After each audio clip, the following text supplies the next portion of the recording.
Hi, my name is Iman Haji. Welcome to This Week at IGAD. This week, IGAD advanced regional action across the Horn of Africa with a focus on elections, climate resilience, peace building, and education.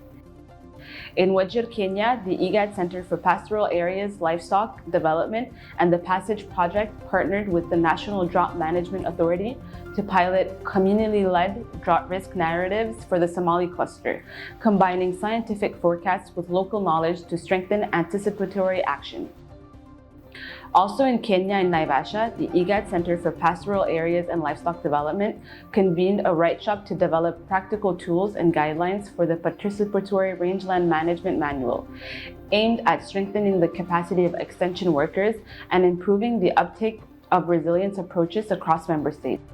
In Nairobi, at the Mashariki Cooperation Conference, the IGAD Executive Secretary highlighted the importance of African-led security cooperation while warning of emerging threats such as misinformation and digital manipulation.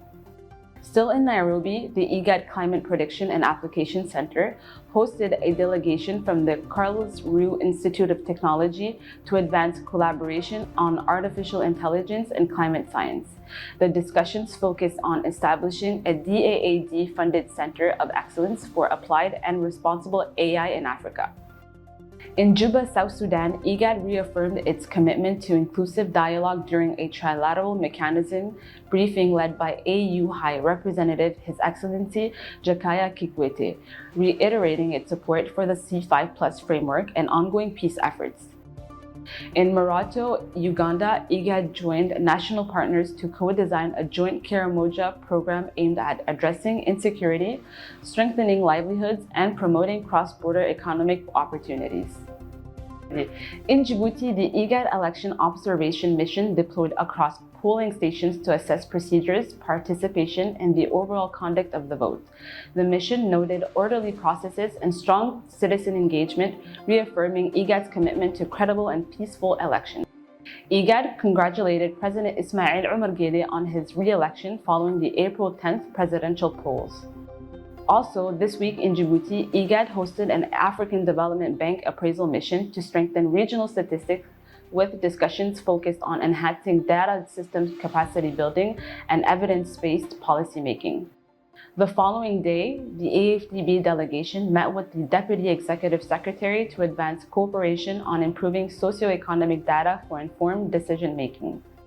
In Addis Ababa, IGAD convened a cluster consultation on the Djibouti Declaration on Education, bringing together Djibouti, Ethiopia, and Somalia to strengthen inclusive education for refugees, returnees, and host communities. Also in Addis Ababa, IGAD engaged with the United Nations Office on Genocide Prevention to strengthen collaboration on early warning, mediation, and responses to emerging regional threats.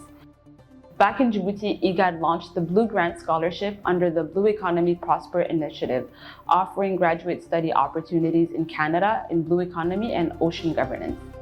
And in South Sudan, the IGAD Head of Missions met with the United Nations Integrated Office to review progress on durable solutions, reaffirming continued support for inclusive and sustainable outcomes. That wraps up This Week at IGAD, with regional action continuing to drive peace, resilience, and opportunity across the Horn of Africa. Until next week.